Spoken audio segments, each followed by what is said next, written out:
ಒಂದೇ ದಿನದಲ್ಲಿ ನಮ್ಮ ತೂಕನ ಕಡಿಮೆ ಮಾಡ್ಕೊಳ್ಬೇಕು, ಆದ್ರೆ ಊಟ ಬಿಡಬಾರ್ದು, ಡಯಟ್ ಕೂಡ ಮಾಡಬಾರ್ದು ಅಂದ್ರೆ ಏನ್ ಮಾಡ್ಬೇಕು ಗೊತ್ತಾ? ಹಾ, ಇದು ಬಹಳ ಇಂಟ್ರೆಸ್ಟಿಂಗ್.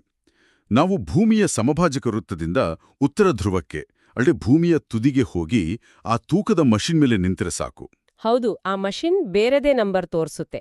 ಸೊ ವಿಜ್ಞಾನದ ಪುಸ್ತಕಗಳು ಮತ್ತೆ ಟಿಪ್ಪಣಿಗಳನ್ನ ಇಟ್ಕೊಂಡು ನಾವು ಮಾಡ್ತಿರೋ ಈ ಆಳವಾದ ಚರ್ಚೆಗೆ ಸ್ವಾಗತ. ಖಂಡಿತ.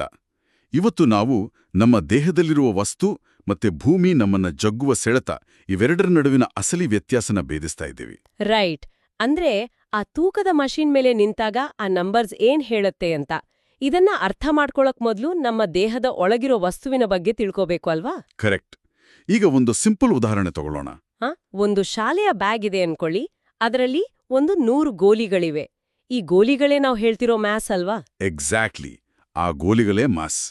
ಈಗ ಆ ಬ್ಯಾಗ್ ಅನ್ನ ಹಾಗೆ ಚಂದ್ರನ್ ಮೇಲೆ ತಗೊಂಡು ಹೋದ್ರೆ ಆ ಗೋಲಿಗಳ ಸಂಖ್ಯೆ ಕಡಿಮೆ ಆಗುತ್ತಾ? ಇಲ್ಲ ತಾನೇ? ಖಂಡಿತ ಇಲ್ಲ. 100 ಗೋಲಿಗಳು 100 ಆಗಿರುತ್ತೆ. ಹೌದು. ಅಂದ್ರೆ ಆ ವಸ್ತುವಿನ ಪ್ರಮಾಣ ಅಥವಾ ಮ್ಯಾಸ್ ಎಲ್ಲೂ ಬದಲಾಗಲ್ಲ.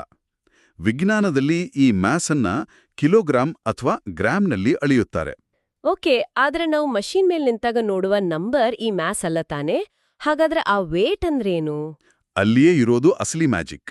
ವೇಟ್ ಅನ್ನೋದು ವಾಸ್ತವದಲ್ಲಿ ಒಂದು ಫೋರ್ಸ್. ಅಂದ್ರೆ ಭೂಮಿ ನಮ್ಮನ್ನ ಎಳ್ಕೊಳ್ಳೋ ಶಕ್ತಿನಾ? ಹೌದು.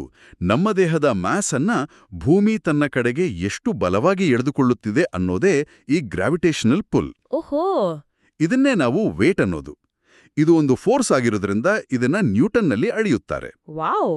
ಅಂದ್ರೆ ಚಂದ್ರನ್ ಮೇಲೆ ಭೂಮಿಗಿಂತ ಗ್ರಾವಿಟೇಷನಲ್ ಪುಲ್ ಬಹಳ ಕಡಿಮೆ ಇರುತ್ತೆ. ಸೊ ನಮ್ಮನ್ನ ಜಗ್ಗುವ ಶಕ್ತಿ ಕಡಿಮೆ ಇದ್ದು ನಮ್ಮ ವೇಟ್ ಕೂಡ ಕಡಿಮೆ ಆಗುತ್ತೆ. ಕರೆಕ್ಟ್. ಅದಕ್ಕೆ ಚಂದ್ರನ್ ಮೇಲೆ ಹೋದ್ರೆ ನಾವೆಲ್ಲ ಸೂಪರ್ ಮ್ಯಾನ್ ತರ ಒಂದೇ ಜಿಗಿತಿಗೆ ದೊಡ್ಡ ಮನೆಯ ಮಾಳಿಗೆ ಸೇರ್ಬೋದು. ಆದ್ರೆ ಅದೇ ಜುಪಿಟರ್ ಗ್ರಹಕ್ಕೆ ಹೋದ್ರೆ ಕಥೆ ಬೇರೆ ಅಲ್ವಾ? ನಿಜ. ಅಲ್ಲಿ ಗ್ರಾವಿಟಿ ಬಹಳ ಹೆಚ್ಚು. ಆ ಗ್ರಹ ನಮ್ಮನ್ನ ಬಹಳ ಜೋರಾಗಿ ಕೆಳಗೆ ಜಗ್ಗುತ್ತೆ. ಅರೆ, ಹಾಗಾಗಿ ಅಲ್ಲಿ ವೇಟ್ ಎಷ್ಟು ಹೆಚ್ಚಾಗುತ್ತೆ ಅಂದ್ರೆ ಒಂದು ಹೆಜ್ಜೆ ಇಟ್ಟು ನಡೆಯೋದೇ ಕಷ್ಟ ಆಗ್ಬಿಡುತ್ತೆ. ಬಾಪ್ರೇ! ಹಾಗಾದ್ರೆ ಬೇರೆ ಬೇರೆ ಗ್ರಹಗಳಲ್ಲಿ ವೇಟ್ ಬದಲಾಗುತ್ತೆ ಅಂತಾಯ್ತು. ಆದ್ರೆ ಈ ಕಣ್ಣಿಗೆ ಕಾಣೋದ ಫೋರ್ಸ್ ಅನ್ನ ಅಳೆಯೋದು ಹೇಗೆ? ತರಕಾರಿ ಅಂಗಡಿಯಲ್ಲಿ ಬಳಸೋ ತಕ್ಕಡಿಯಿಂದ ಆಗುತ್ತಾ? ಇಲ್ಲವೇ ಇಲ್ಲ. ಅದಕ್ಕೆ ವಿಜ್ಞಾನಿಗಳು ಸ್ಪ್ರಿಂಗ್ ಬ್ಯಾಲೆನ್ಸ್ ಅಂತ ಒಂದು ವಿಶೇಷ ಉಪಕರಣ ಬಳಸ್ತಾರೆ. ಓ, ಆ ಒಳಗಡೆ ಒಂದು ಮೆಟಲ್ ಸ್ಪ್ರಿಂಗ್ ಇಡುತ್ತಲ್ಲ ಅದಾ? ಹೌದು, ಅದೇ. ವಸ್ತು ಎಷ್ಟು ಭಾರವೋ ಆ ಸ್ಪ್ರಿಂಗ್ ಅಷ್ಟು ಉದ್ದ ಜಗ್ಗಲ್ಪಡುತ್ತೆ. ಅಂದ್ರೆ ಗ್ರಾವಿಟಿ ಆ ವಸ್ತುವನ್ನ ಕೆಳಗೆ ಜಗ್ಗುತ್ತೆ. ರೈಟ್. ಆ ಸ್ಪ್ರಿಂಗ್ ಎಷ್ಟು ಉದ್ದ ಎಳೆಯಲ್ಪಡುತ್ತೆ ಅನ್ನೋದ್ರ ಮೇಲೆ ನಂಬರ್ಸ್ ಬರೀತಾರೆ. ಎಕ್ಸಾಕ್ಟ್ಲಿ.